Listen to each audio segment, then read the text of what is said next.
Well, hello, everyone.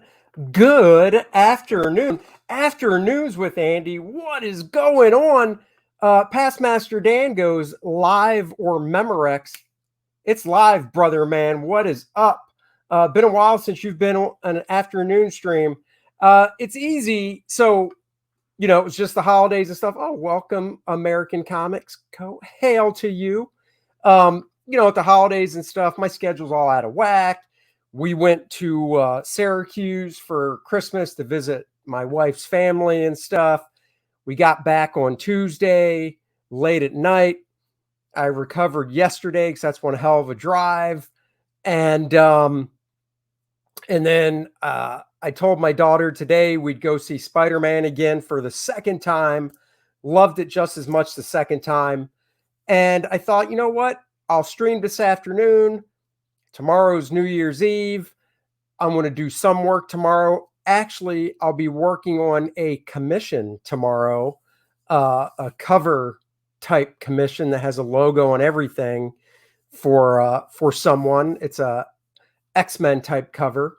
So I'll be doing that tomorrow and getting back in the saddle on First Man on probably Monday. Leonardo, hello to you. Prater, what is up? Shadowhawk Backs, hail to you as well. So, you know, when I got back, I got in the mail a big box. And I was like, what is in this box? This is huge. And I didn't recognize the return address. It's Eric Canete's Arc Athena. So I figured I'd unbox it live for you guys. And to help me do that, and to see it as well, I have a special guest, the one, the only. Well, before I bring him on, you know, I got to say his ego likes to be fed. So this is for him.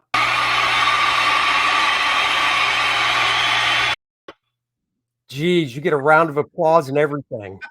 Thank you to my adoring fans. That is literally, it's amazing.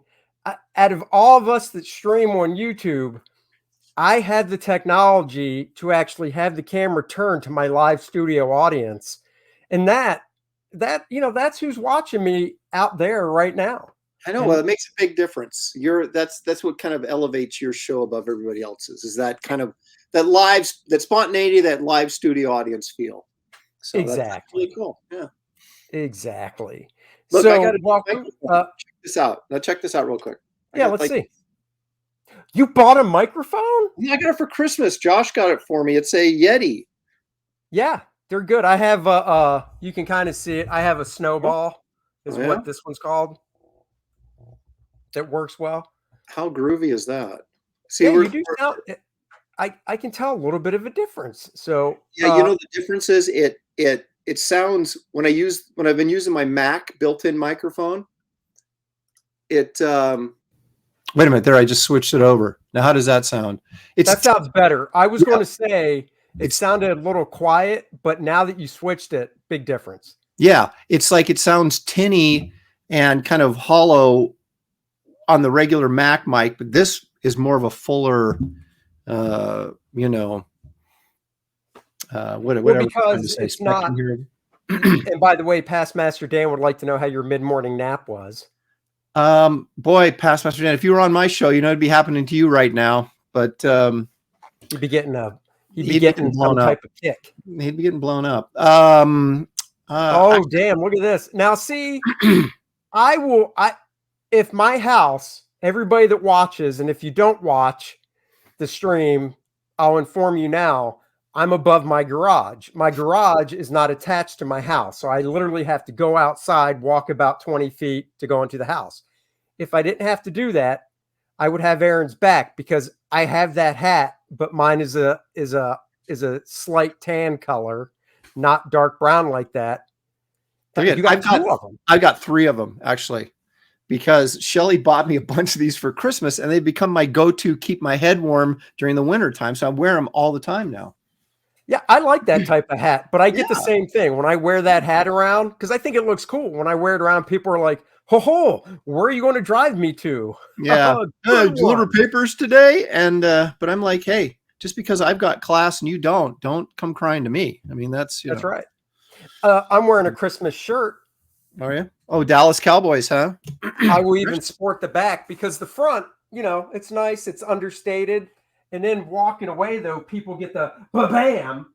America's team, baby. That's right. So that was a Christmas gift from Helen. Look at my Marvel shirt. Look at my Marvel shirt. I know, I see it. And actually, before I do the unboxing, I do have a couple Christmas gifts Helen got me I want to show. This isn't one of them, though. If a company puts out a book that I think is cool, I will show it. I got no problem pimping stuff. What's up, Mr. Bernardo? So I picked up this week from DC, and I got it because I'm a big fan of Doug Monkey's artwork. I love Doug's artwork, so I buy almost anything he does. What is up? Look at that. Kenneth Rocafort. Hello. So I buy anything Doug draws, but this was a really good read too. And I love this character. Swamp Thing, Green Hell. It's Black Label, so the F-bomb is in it once or twice. Kind of like my stream with Dale Keough, and the F-bomb was in it once or twice. I almost turned it off, Aaron. My sensitive ears. Just saying. But no, this is really good. I think it's three books. I don't like to say issues because this is magazine size square bound. Doug inked himself. There's a great. I love this nice splash of the swampy right there, Swamp Thing. Doug's inks are kind of gritty, which I like because he uses basically kind of like you're doing. He uses microns, so it's sketch it up a little scratchier. Yeah, it's really good though. It's gory. It's horrific. It's great. So I'll give a shout out to a different company. I don't mind. There you go. All right. I wasn't even aware that was out there. So just came out last week. Yeah. Speaking of different companies, so these are a couple things Helen got me. Aaron, how Dan Fraga has mentioned his favorite book of all time is Dark Knight Returns. Yes. And how he has, he's got the original issues. He's got the first trade paperback. He basically says or tells us how he buys all the iterations of it when it comes out. Well, I realized for Christmas when Helen got me this, that this book I'm about to show is kind of like my Dark Knight for Dan. Okay. Oh yeah. Well, that was the first Marvel graphic novel too. Original graphic novel. This is oversized, hardcover. Ooh. And when I say oversized, I'll give you the dimensions. It is it's 9.5 by 13. Wow, that is 9.5 by 13. The originals were 8.5 by 11. The original when they threw those things, yeah. But this collects in order. It collects the first appearance of Captain Marvel, so Marvel Superheroes 12 and 13. It collects Captain Marvel #1 from 1968, and number 34, which is the fight he had with Nitro where he gets the cancer. Yep. And then it collects Marvel Spotlight from 1979, #1 and 2, which came after the book ended.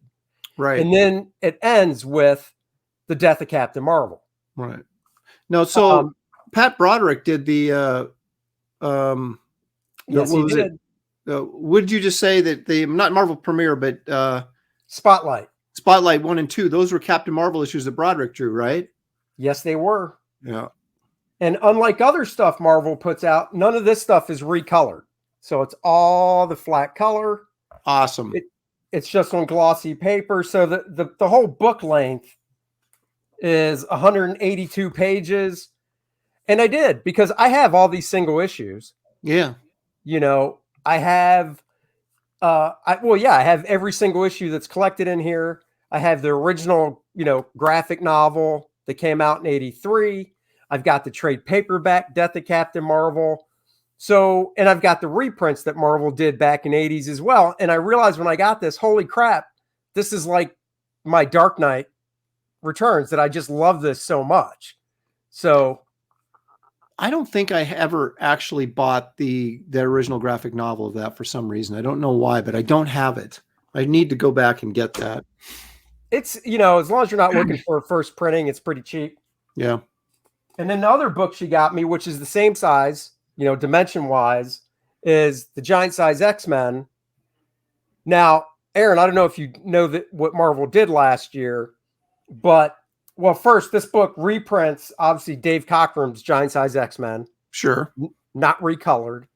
But then what Marvel did last year, because it was an anniversary year, I guess, for when the book came out, they hired a different artist to draw every page, and they re-put out giant size X-Men #1, and every page is drawn by a different artist. So like Alex Ross, I'll start it. So there's the cover. This is by A.D. Granoff. So they basically redid the comic with just new art, but they used the same script and dialogue and everything? It was up to the artist if they wanted to use the exact same panel and page layout or not, or if they wanted to just make it their own. 95% of the artists stuck to the original layout. Right.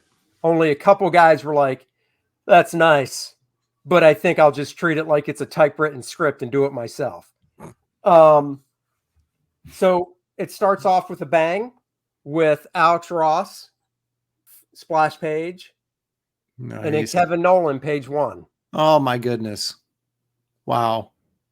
But see, the other reason I got this book is because, and I'll get to that section. And then this is obviously some of the original stuff and its original color. Mm-hmm. But it also has, after the stories are told, it has an interview with Chris Claremont, which is pretty cool. Yeah. I mean, it's hard to imagine Chris Claremont was early 20s when he wrote this. Yeah. Yeah. I mean, a lot of that's what's really, because I got started so late that, in my late 20s, that even the artists, they all started, and writers all started so young, Yeah. I mean, that's the thing that killed, like, we've talked. I started when I was 21, which I didn't think was old by any stretch of the imagination. I actually thought, oh, I'm getting in pretty young. And then you've got those few guys like Joe Madureira and stuff like that were like 17. But when you go back and look at a lot of these guys, a lot of these guys were around 21 to 26 when they broke in. Mm-hmm. But this is what the book does. I thought it's cool because I love the process stuff. They go through every page on a spread, and the artist shows like a prelim that they did or something. Mm-hmm. And then they show the final, and then the artist has like a little text about their thought process and stuff. That's cool. I didn't even know that. See, I don't know. Maybe I should leave my house more often, but I just have no clue that this stuff is being produced. This is really cool. So that's the original. That's the original. Yeah. And then, of course, you've got Alex's, as he likes to throw off. That's my just quick thumbnail sketch. Yeah, exactly. Yeah, I just, whip this out. And so every page, well, Alex actually got 2 pages because, it's Alex. So they showed some other X-Men stuff he did, and then the page without the text. Yeah. That's cool. Like Kevin Nolan, I thought this was interesting. So they show Kevin Nolan, they show his pencils and partial inks. I love his stuff. Final page. But the one thing Kevin did that I'm kind of torn. Is the middle panel right there. Yeah. He changed the direction of the guys. He has the guys going from left to right because that's how we read. Whereas in the printed book, it was right to left. But interesting. Let me show you the page in the printed book and see if this tracks with you. This is my thought process on why Dave did it the other way. and I want to see if that makes sense. So this is the printed book, and these are their top 3 panels. I think Dave's way works better because it looks like, to me, Nightcrawler's like, haha, I dodged him. So it's not, they're still chasing him, but I get more of a feeling when I look at it this way, like he ducked into an alleyway. Yes. Whereas I can see that. Yeah. Whereas when you flip it, like Kevin did, it just gives you the feeling that he's being chased and he hasn't ducked away. Yeah, that almost feels like it could be one panel with a border right in between, like he's ducking underneath the guy's punch as he's swinging. Doesn't it? You know? Yeah. Now let me see the Nolan one again. All right. And like I said, you know, we all know Kevin's a genius. It's beautiful, and you know, if it wasn't for the fact I was able to compare, I wouldn't know. Well, yeah, there's a different, there's certainly a different feel to it. There's a feeling of separation in this one between, like, of distance between the mob and Nightcrawler, whereas in Cockrum's, it doesn't feel that way. Right. But, you know. But he's one of the guys that stuck to the layout. And then we'll move on from this, but I'll just flip to a page of somebody that changed the layout. And it's not for the worse or anything, but like, so I'll show you let me show you the printed one first of this page I'm going to use as an example.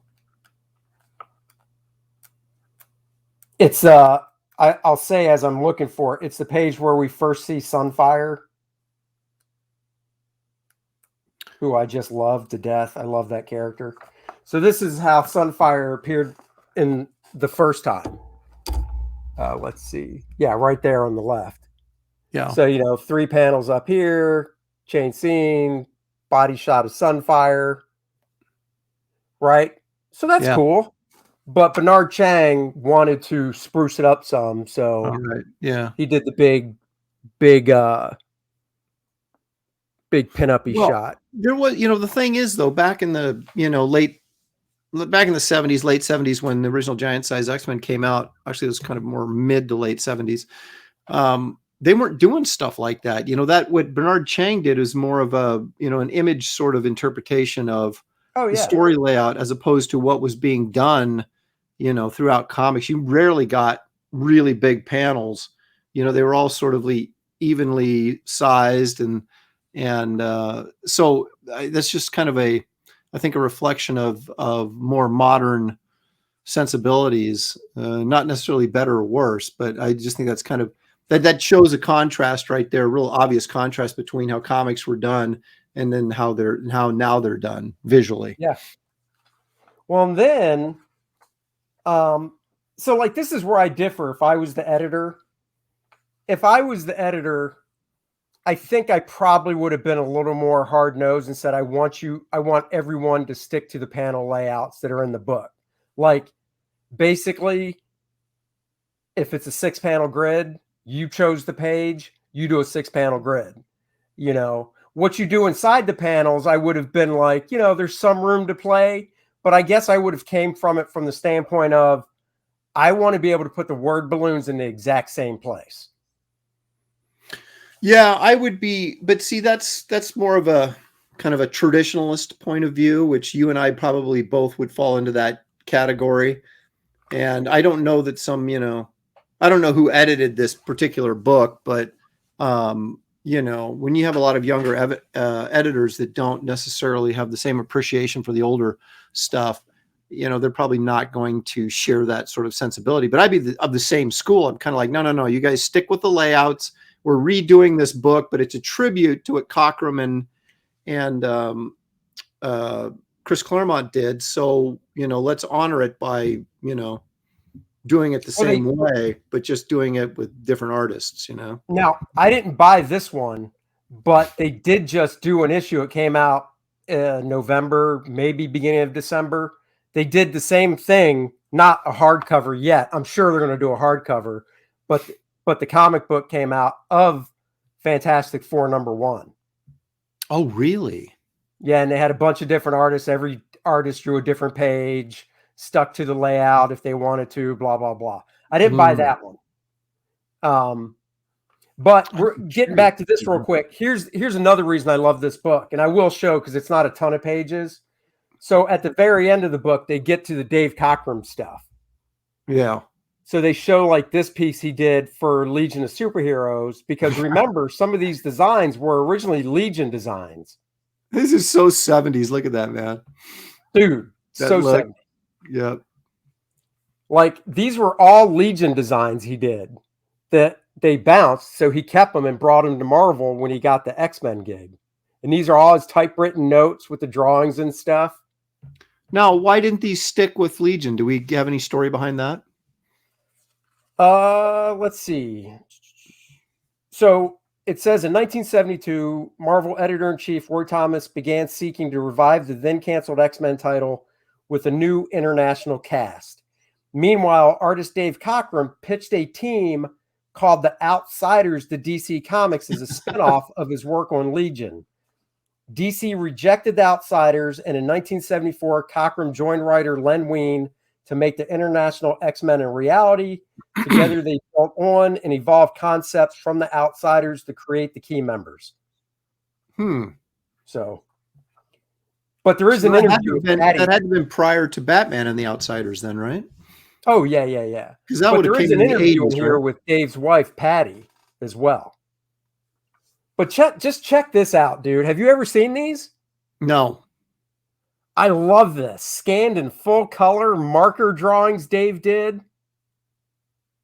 So it looks like Nightcrawler's pretty much stayed the same, but a lot of these other characters were radically changed. Nightcrawler is the one character they said, and I knew this before from an interview, that did not change at all. Mm-hmm. This character right here, this black woman, obviously you can see some bit of Storm. Yeah, I can see that. Yeah. This guy, Typhoon, I believe, got bounced, and so did that woman right there. Yeah, the bird chick there, whatever she is. This is where Storm's costume also came from. And believe it or not, if you haven't seen this, before I show it to you, I'll tell you. Storm's costume originally was a character Dave created for the Outsiders named Black Cat, and her power was she could transform from a human to part human, part cat, all the way down to a house cat. Check that. I would have thought maybe have her change into a lion or something, but not a house cat. No, look. That's sort of like minimizing your power, isn't it? But I'm going to turn into a house cat. But dude, that is Storm's costume, Oh man. yeah, absolutely it is. Yeah. And then on this side, they thought this chick with the wings was a little too much. Yeah, kind of creepy. Yeah, too creepy. So they bounced her out. I can't remember what the deal was, because I'd have to read these captions again, what the deal was with that guy. Let me just see. It says Dave Cockrum's character concept for Vampire. That was the chick's name with the vampire wings. Mm-hmm. Says, while compelling, Vampire's frightening appearance and good-natured personality were too much like Nightcrawler, so they bumped her for Nightcrawler, basically. Yeah. Makes sense. Oh, this was, hold on. This was Thunderbird's original design. Right there, huh? Yep. Wow. And they bounced it for the more of an Apache look. Well, it makes more sense though. You know, you got an American Indian character or indigenous peoples or however, whatever the politically correct terminology for that is. You'd want a costume that sort of reflected that, I would think, the heritage and everything. So, I agree. Have you seen the new design they're doing with him? No. Do I have a treat for you? Good, bad, or horrific? It's I'd say it's vomit inducing. Okay. But before we get to that, check this out. This is one of his first redesigns for Marvel Girl before she was going to become Phoenix. So that was always intended to be Marvel Girl right there. This one, yeah. Yeah. And then down below are some of the Phoenix designs. The Phoenix designs are pretty much what he kept with. Yeah. Oh, that's cool. And then, of course, he did these how to draw things for the different artists. Right. So there's the Nightcrawler how to draw thing. Mm-hmm. I love these, man. That's awesome. That's what I'm about to show you. I wish they had enough room in the book to do full pages for every one of these. Oh yeah, the turnarounds. Yes. Oh, those are awesome. Oh my God, they're so freaking cool. And then of course there's a Foom cover he did. I remember Foom, Friends of Old Marvel. And then other than that, it's just oh, here's a nice pencil drawing of Storm. Nice. Yeah. So this was like, this book was just such a thrill to get. Oh, and then in the back they do have a few scans of their original art they pull from Heritage. That's a cool book, man. Sketch. I'm going to keep my eyes open for that FF book because that is a great. I'm not a huge X-Men fan. I never have been, but I would love to see that what they do with that FF. And I got to say, Amanda, had nice comments about my hat, which I have to thank her for. So thank you, Amanda. Thank you, Amanda, and thank you for joining the show. I did put those comments up. I will hold on. Before I do the unbox, everybody's like, damn it, you say you were going to unbox something, Smith. What the hell? But before I do it, I have got to show Aaron this this costume design. No. This isn't going to be as bad as the European Santa commercial, is it? That you had to show us? No, well, I mean, I don't think so. I'm scarred for life, man, after seeing that. All right, here we go. I'm sharing the screen. Okay. Drum roll, please. We are about to see Thunderbird's new design. Da, da, da, da, da, da, da. Oh, damn it. Hold on. Let me share the screen again. I don't know. Every now and then I don't know if that ever happens to you. Every now and then it does that crap. No, I run a real professional show. Oh, you bastard. Gotta be. There it is. What is that? So you remember, this is what I like to say about this costume. One, on Andy's show. If all that green was red, I think it would be cooler. But besides that, remember when superhero costumes were something that you and I could never own? Instead of a sweat jacket with pants and knee pads and boots. I mean, literally, I could go to a store, buy a sweat jacket, have somebody make this design on the sweat jacket, buy some pants, same thing. And, even though it's my stream and not yours, I'll still keep it PG. There's only one reason this guy looks like he needs those knee pads. I'm just saying. Hi, Andy. Hello. Hi. Yeah, Shelly walked in just for that great comment. This character needs to focus on leg day a little bit. Yeah. And neck. Oh my gosh, there is no neck. Long-waisted. Like head traps. Short arms. But yeah, like the knee pad and the military boots with the spikes or whatever those are on them. I mean, what does that got to do with being an American Indian? You know what I mean? It's like it has nothing to. I don't see anything about this design that makes me think that this guy is, an Apache or something. Just the braid. But here's the thing. So yeah, but the way it's I don't read obviously any of the new stuff. Yeah. So there's a book out called Hello, Shelly, called Trial of He's a pretty one today. Magneto. There's some Magneto limited series that was out, and at the end of it, Thunderbird comes back and I know you don't follow any of this. And the only reason I know this is because Dennis, my better half for the Dennis and Andy show, buys all the X stuff. Yeah. So they live on this island now. Actually, I believe they live on the island of Krakoa, and they have this technology to where they can basically bring anybody back. So Thunderbird is literally now back. Right? Okay, so I was like, yeah, he's dead. What are they doing? A new costume for a dead character, but they brought him back to life. So is he like a clone or something, or what's the?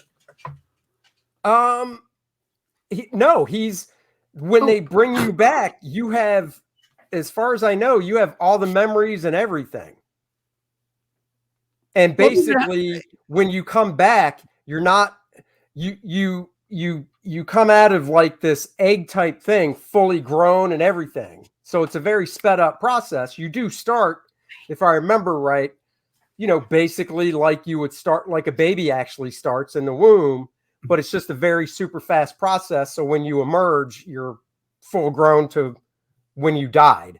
So basically they can bring back anybody that's dead that they want to bring back. Yes.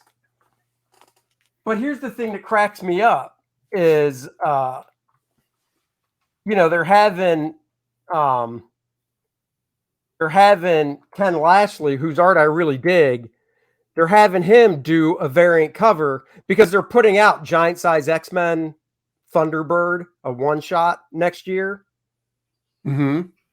And this is his cover. And I'm like, why would you change the costume? Look how cool this is. I know. What? Why? Yeah, it's like, yeah, it makes no sense. Why would you make a character that looks cool look stupid? But here's the thing. This is when Bart and I did the toy design stuff for Toy Biz back in the early 90s. We always kind of said there's really not. I mean, there are some bad designs, but it also comes down to who's actually drawing it. But I mean, this Thunderbird design we're looking at here, this is what he looked like in 1974. Look how cool that is. Oh my gosh. Shelly is like breaking my studio. The dog's going wild. It's just out of control. My bad. No, but you're right, because there was okay, maybe we're it's like that's a cool looking superhero costume. That is not. Well, you know what it reminds me of? It's not even a good drawing. Sorry, never drew that. This is drawn by a guy named David Cutler, and I'm not busting on his drawing. I don't like to do that. I'm literally just talking about the design. I've designed some stuff that's probably crap. We all have done it. So drawing aside, I look at this redesign and I think, oh, that's a nice golden age costume. And then I scroll up and I go, oh, somebody brought that golden age costume into the modern age. Yeah, it's like it's gone in reverse. But I mean, it just, again, it's sort of a reflection of the culture as it's kind of filtering through comics. And it's like, I don't know. Comics aren't what they used to be. I mean, clearly, but I don't know. I don't know how you look at that and go, the new design is superior to that. It just isn't in any way, Nope. And once again, just referencing, we can go back to this wonderful Giant Size X-Men my wife got me, and I'm going right to that famous splash page. Let's just remove this. Look at that. Look at that gorgeousness. Yep. It's just maybe there's just this kind of, again, I've been out of the mainstream for almost 2 years now, but so maybe there's this kind of prevalent sort of, we want to put that's retro, that's not cool anymore. We need to go a totally different direction with all of our superheroes. But I don't know. I mean, you and I, we like what we grew up on, like which most people do. But I don't, when you sort of like, when you humanize a superhero too much, or what do I want to say? Maybe make him look like an average Joe too much. Well, it kind of defeats the purpose of him being a superhero, right? Well, that goes back to what I said before about I don't want to see the Avengers walking around Avengers Mansion when they're not on a mission in T-shirts and jeans. Yeah, who cares? I want to see them walking around in their costumes. Well, that's what they always did, right? I mean, that was right. Just like, and we accepted it. It was like, even like when you had like top tier artists like Steranko or whatever, when he did those 3 Captain America issues, right? And everybody thinks Captain America's dead, and Rick Jones is trying to be the new Bucky Barnes, and he's all distraught, and they have the old Avengers hanging out. I mean, getting ready for the funeral. They're all in costume. They're not like wearing ties and stuff, and black ties. They're all wearing their costumes to go to this Cap's funeral. And you don't even think anything of it, that's kind of expected. Yeah. And now we've got all these people, you try to bring too much realism into a fantasy world, and then suddenly it takes out all the charm and the excitement of superhero comics by just making them all average Joes who every once in a while put on this costume and go out and do something spectacular. And that's where I think Marvel and DC, when they do that, is messing up because look, in the first Avengers movie, when they were in the helicarrier and they weren't suited up, I didn't think twice, like, man, they should all be in their costumes. It was cool when they said, Cap looked at Iron Man and were like, suit up, whatever, because we are literally looking at real people. Right. And it's a different thing. Yeah. It's a totally different animal, but the schmoes in charge are like, well, look at those billion-dollar movies. Let's bring that kind of stuff into I've said it before. I did one of the prequel chapters for First Avenger in this Captain America comic. And I was lucky enough in my prequel chapter to draw Captain America in costume twice. Mm-hmm. And it was in the costume he wore in the First Avenger, right? I was glad I got to draw Captain America in the 11-page story somewhere. But at the same time, after I drew him, I was like, oh, because of the straps. And you remember how he looked? Yeah. It's like, man, I don't have to draw this every month. Well, I mean, that's the thing. It was like, I don't know. I mean, I kind of get it because I think Brian Hitch sort of with the what was that line of books that they were doing? Marvel, huh? The Ultimates. Yeah, the Ultimate line. When he was, he sort of still took the superhero motif, but then sort of kind of made it more functional and real. Like, hey, if someone actually was Captain America, this is what their costume would look like. And that's what they did in the movies as well. And that was fine. I mean, but they're still wearing costumes, and I just, as an artist, I prefer the sort of Gil Kane streamline where you're drawing, well, kind of like First Man, right? Where you're drawing this naked figure and you're just kind of painting on a suit over the top of it. I don't like all the extra baggage and stuff because it breaks up the flow of the figure. And that to me is what this is all about. The fun for me is figure drawing, not accoutrement drawing, Right. So, all right. So, Bailander, great question. I'm going to do it right now because I realize we're 37 minutes in. I want to do the unboxing, and I've got two more surprise things to show you guys. So this is the box my Arc Athena came in. Aaron's probably going, that box is huge. Isn't it a comic book? That's a huge box. It is. But let's look at the gloriousness. So this is the main thing that I backed. This is the Arc Athena book by Eric Canete.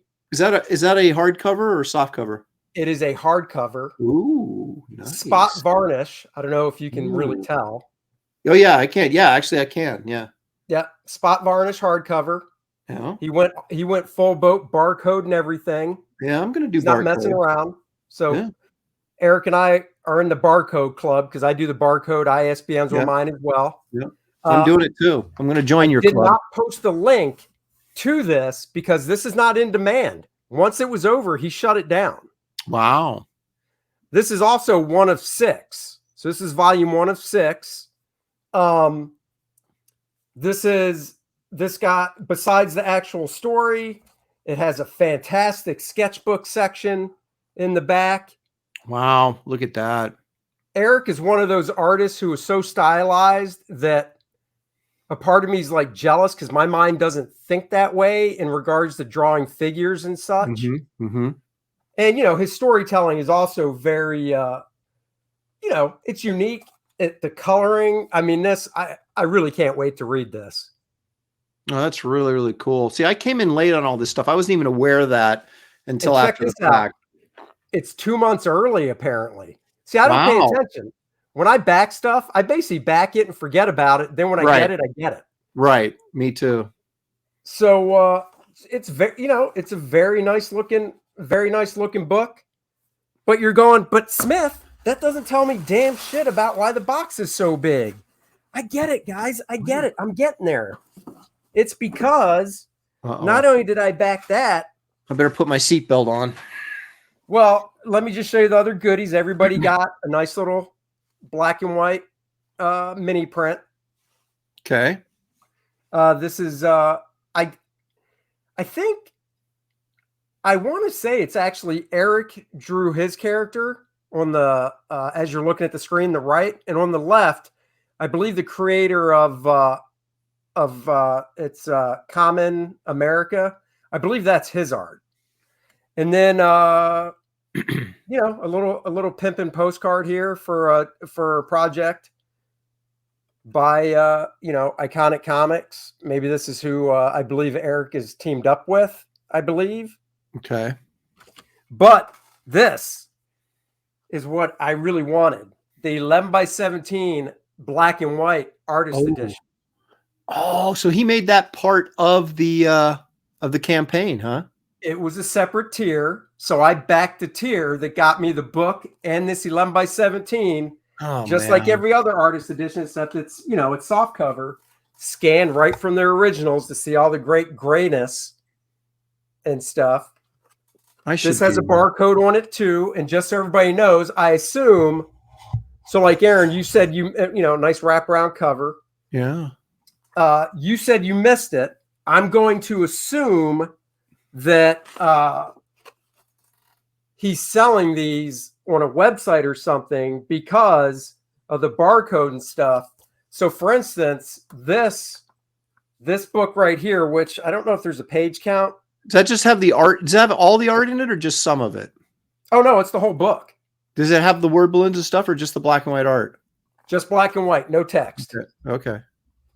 So it's the whole book. So I believe I'd have to go to the campaign page, and it has the only extras this has is it has a deleted page, which he's calling a deleted scene, which is fair.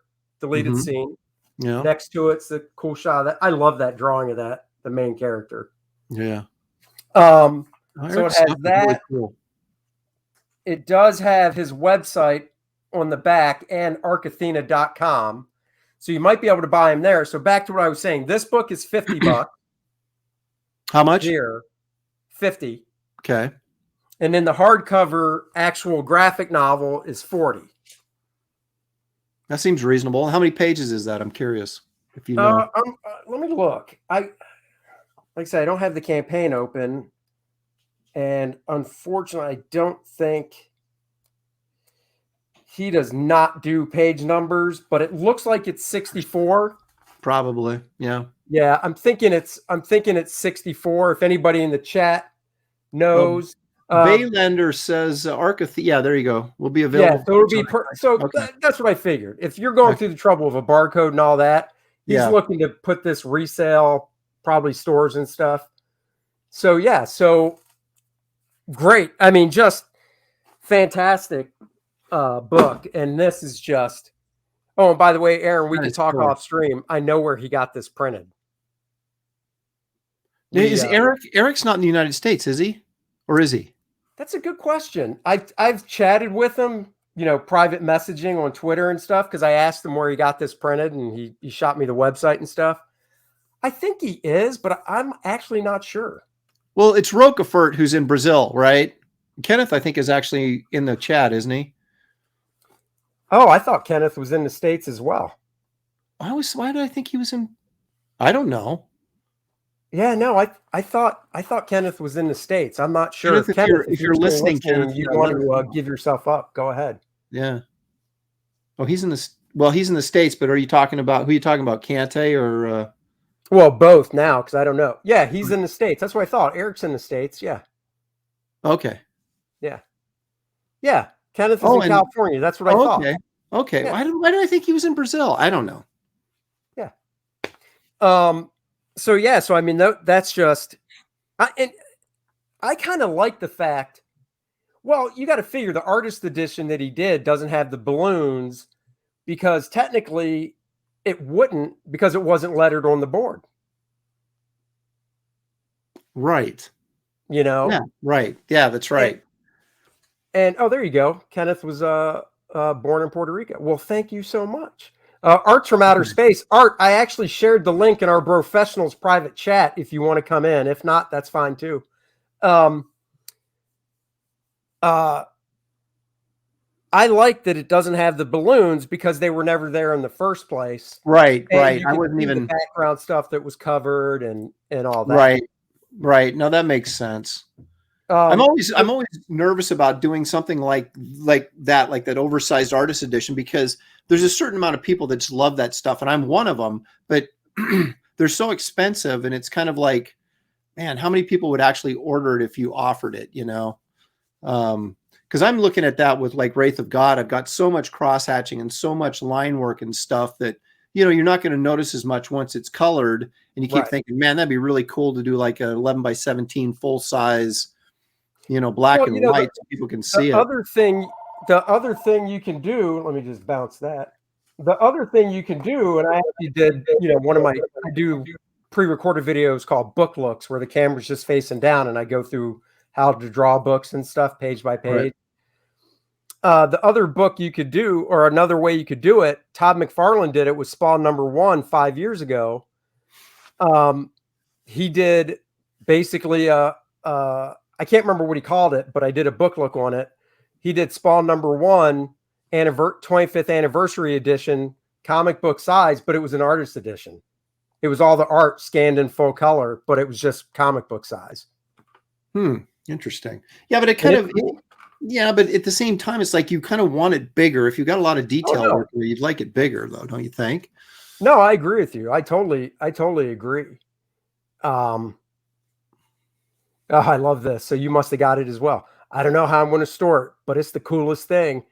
Yeah, I've got lots of those artist edition actual hardcover books, and they are a pain to store, but they're awesome to look at. So, yeah, I've only bought a couple of them. I got Buscema's Silver Surfer, and I've got the Wrightson one, and then the Rocketeer, the very first one they did, Dave Stevens stuff. The Rocketeer, I'm so glad. You know that's coming out again in April. Yeah, I saw something about what is that exactly? Is it just a reprint? Yeah. Who's doing it? Because it sold so well. So that's one I'm actually thinking about getting because that's one I don't have is the Rocketeer. Well, I always looked at, okay, for example, when you buy those artist edition, I always looked at the artists and said, okay, is this an artist that I'm going to be able to see something different if I see it blown up or not? And with Dave Stevens, all that real fine brushwork and stuff, you think that's something I want to look at big. Now, Walter Simonson, as much as I love his stuff and love Walter, I didn't get the Thor one because his stuff is so bold and it's not like a fine detailed piece of work. So I didn't really think that spending the money on that oversized edition would reveal anything to me artistically that I wasn't seeing in the original comic. So I always that's sort of how I, you know, judge. Well, see, that's the other thing because you know they do the smaller ones called the artisan editions, right? Who does? IDW does they do the smaller versions of the big ones? Oh my God. Aaron. I tell it, dude, I am just like I don't pay attention to anything. Hold on now. Because you brought up, well, actually I'll show you this one. I have 3 of the smaller ones. This is one, Steranko. Oh, the Shield ones. And these are only $40. So what size is that? I'm going to tell you. Okay, that's bigger than comic size, obviously, but it's not. 8 by 12. Okay, so it's basically 8.5 by 11, a little bit bigger than 8.5 by 11. So that's a good size. And so so basically it's the same thing as the artist edition. It's just a smaller version in paperback. Yep. So it's more. And I've got the Beta Ray Bill Thor one by Walt. I've got this one, and I'm trying to remember and I've got the Mazzucchelli Daredevil stuff. But dude, just one of my favorite. Let's see. I tell you what's great about the Steranko one. He used so much Zipatone and stuff. Just like look at this page. Oh wait, that's not the one. Hold on, sorry. I love this freaking apartment, man. Yeah, it's like, man, that's like so like 60s, you know, cutting edge 60s looking stuff at that time, you know, which would have been considered like, you know, the sort of. Oh, Joe, actually, I've got 4 of these because I have this one as well. I've got the Kirby Fantastic Four one as well. Oh, wait a minute. Is that? Oh, geez. See, I should go to IDW and see what they're actually publishing because I haven't even kept up with any of this stuff. That would be cool. I got this one and the Kirby Fantastic Four one for half off. Like that size. Yeah, I got this for $20. No kidding. Where? Off the site, off the website? I got this from Amazon used. Okay. Yeah. And then I got the Kirby one, Fantastic Four one at a convention. Guy had it for $20. Jeez, man, I gotta look. I just have, yeah. Check I'm this out. so like uninformed. It's ridiculous. Let's test your memory. Oh, okay. Because I actually don't remember which one of those covers was the printed version. Oh, the one on the right as you're looking at the screen. This one? No, the other one. That one. That's I've got that comic. I got it near mint, baby. Yeah, but dude, I never knew about the other version. Well, I mean, it's funny. They're showing. Hang on a second. I got to open my dog's scratching at my door. The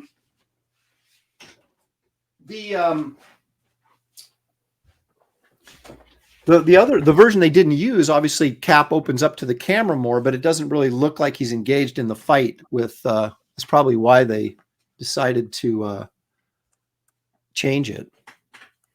There's this one, as soon as I show you this, oh dude, this one, screw that phone. This is why I love the Stranko one, because he did so much with photocopying. Look at that bad boy. Oh yeah. Yeah. That's so cool. But this one has that beautiful 2-page spread. That's what I'm trying to find. As soon as I find it. Oh, I got the issue. Oh, I know. Dude, when I saw that, I have some of these issues too. Oh, yeah.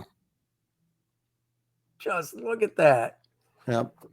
So yeah, dude, you gotta get some website going on. Yeah. I have no excuse. I know that Scott Dunbier's working on, or has been forever, trying to get those 3 issues of Captain America that Stranko did. But Stranko's, I guess, being very, very difficult in terms of the design and how the look of the book, and it's just sort of like, Scott's just like, it's never going to happen. It's never going to happen. So which is kind of a bummer, because I would love to get those Captain America issues he did in like a big artisan's edition. That'd be awesome. So real quick, last few things. My wife got me this for Christmas. It's she got it at like this craft thing. It's made with just typical, it's steel. It's nuts and bolts, and it's just a dude at a drafting table. That's hilarious. That is great.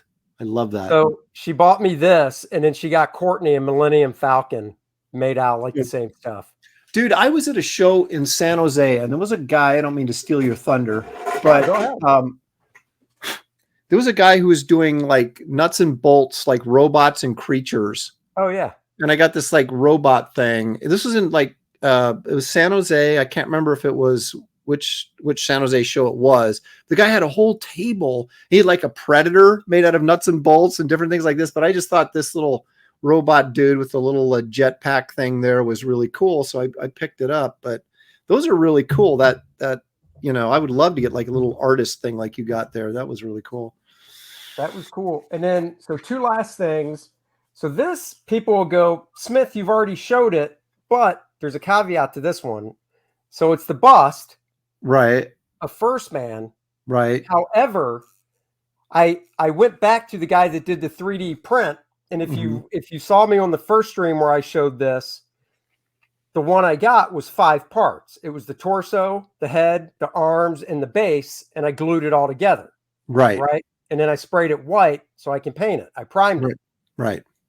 I went back to the guy and I said, could you print it as one piece? He goes, sure. So this is one piece. Well, why did he print it? If he could print it, okay. So why did he print it in 3 pieces to begin with? Why didn't he print the whole thing in 1 piece? Well, it's 5 pieces. And the reason he did is because the sculptor I worked with, the digital sculptor, sent me the file where it was separated into 5 individual files. Okay. And the sculptor was like, it'll come out better if these are printed separately. I was like, okay. So I asked the guy, I said, could you print it as one? And he goes, yeah, I just have to use a specific program to put all the files together into one master. So that's what this one is. So you basically, you did the drawing. Did you do like a turnaround for this and then send it to the sculptor? Yeah, here, I'll show it to you. I thought I showed you this. You may have, but you know what? Hey. Well, it's It is in that the First Man Program book. It is in that, but I'll show it to you. Hold on. Just so everybody else can see it, because I know you have that, but this is so everybody can see it. Well, yeah, but it's still sitting in my read pile. Dude, I get it. My read pile sitting right over there. This is what I sent him. Oh, okay. So you didn't have to do that. You didn't have to do that much work to What's you know. that? You didn't have to do that much work for the design stuff to send to the guy to. I mean, that's not bad. This is it's a pretty basic turnaround. But So that's not how it starts. This is how much I learned about 3D stuff. This isn't how it started. This is the new surprise I want to show people that I just got in the mail as well. So I had him print that as one piece. Well, I said, you know what? Let's print this as one piece. Oh, cool. So you did a full figure one too? That's just it, Aaron. This is how it started.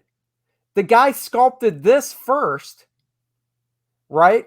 And then, and here, I thought I probably didn't do this on I know I did this on a stream, but you haven't seen this, so I'll show you. So the guy sculpts, I'm going to share my screen again. This is what he originally sent me. He sculpts it as a full figure, just standing straight up and down first.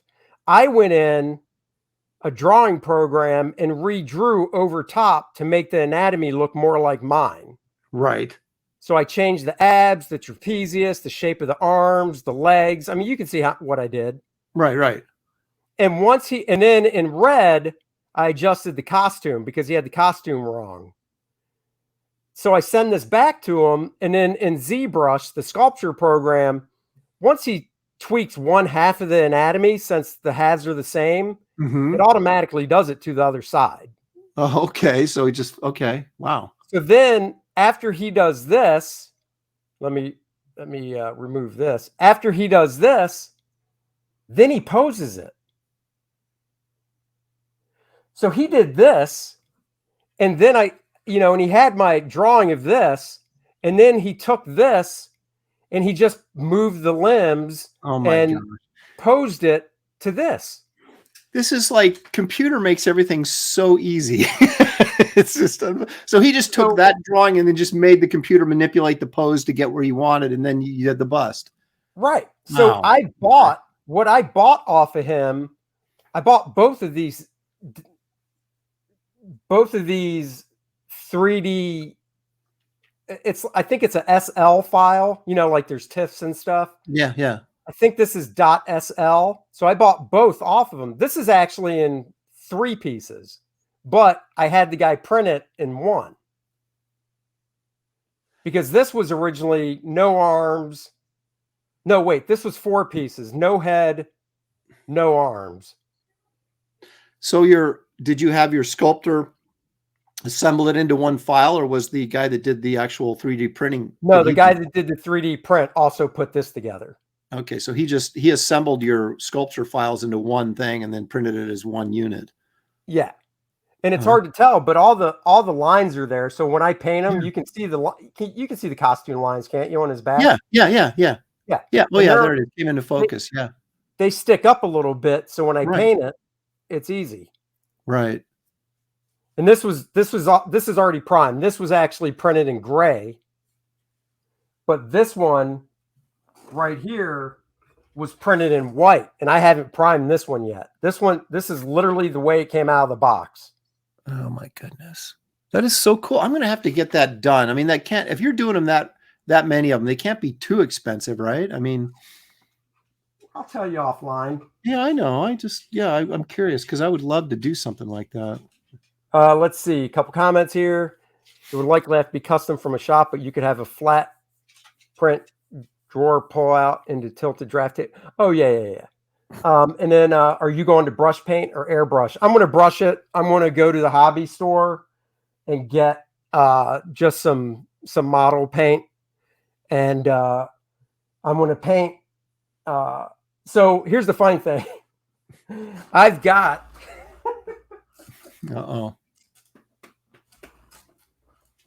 This was the one I glued together. Okay. So I haven't glued him to the base yet. He was originally gray, so this is all primed up. Right. Now, did you have to fill in was there cracks or anything you had to fill in with, Well, plaster you or can see the goop? joint. See right Okay. there? Yeah. But I'm not going to worry about that. And the head's glued on. So there's this one. This is the one I'll paint. But I worked with 2 different printers because I want to see the difference. 3D printers. So this is from another 3D printer, and this is the color this one came out before I prime it. Mm. And I've got the arms and head and base back there as well.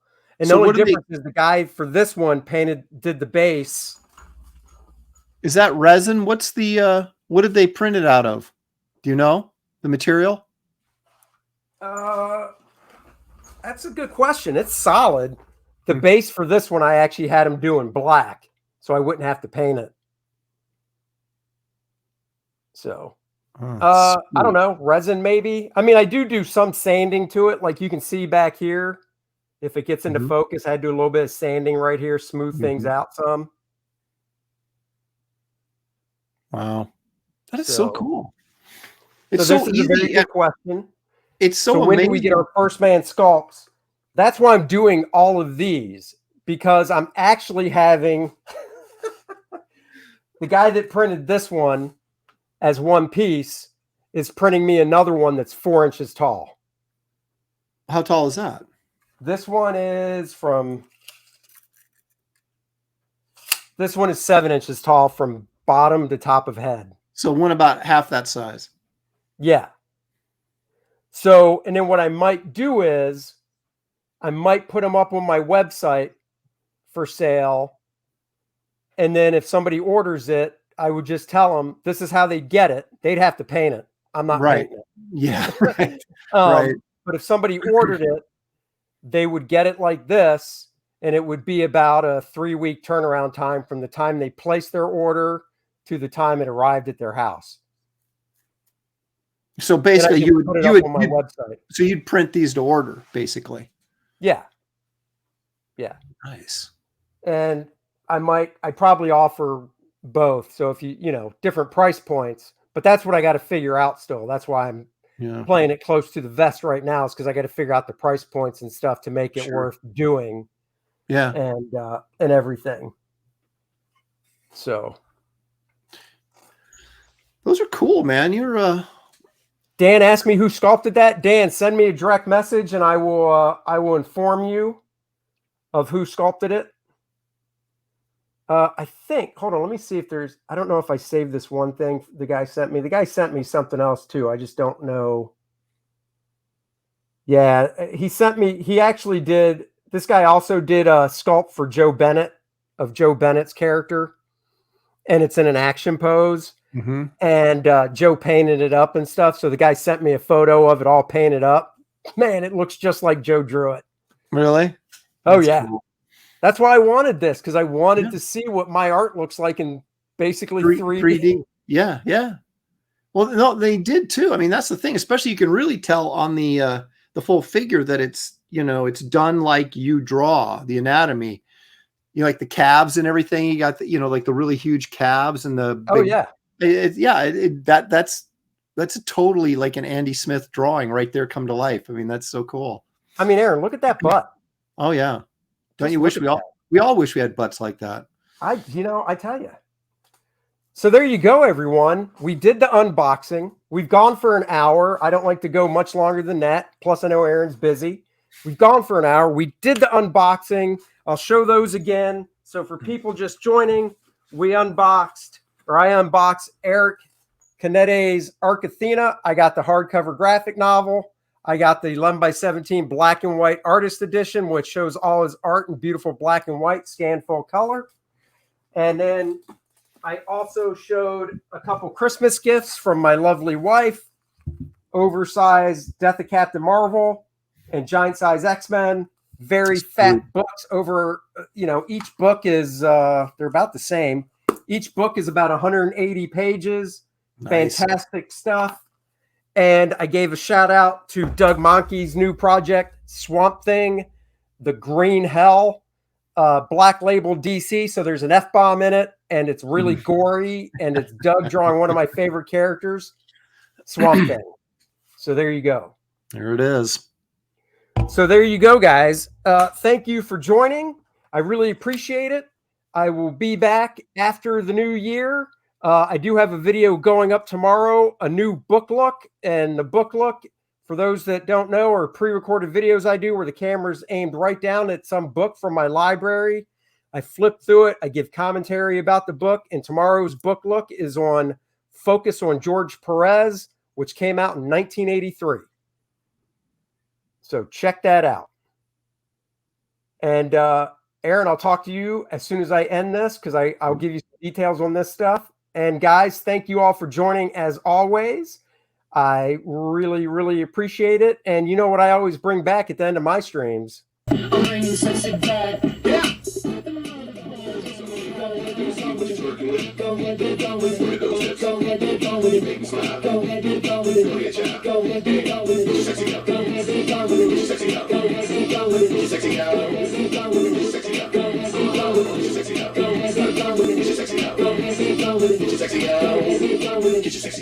I'm bringing sexy back. Yeah. The mother boys don't know how to act. I'm bringing sexy back. Yeah. The mother boys don't know how to act. Luke Henry, after kicking Monarch's ass to the depths of space, is back on Earth, and now he's looking to save the world from the Fourth World Foundation. Sure, he had help from Penumbra before, but she's not helping him this time. He's got to face it on his own. Look at these four people. He's coming for a villain known as Adonis. He'll do it. You'll be there. Back it now. First Man 2, Learning Curve.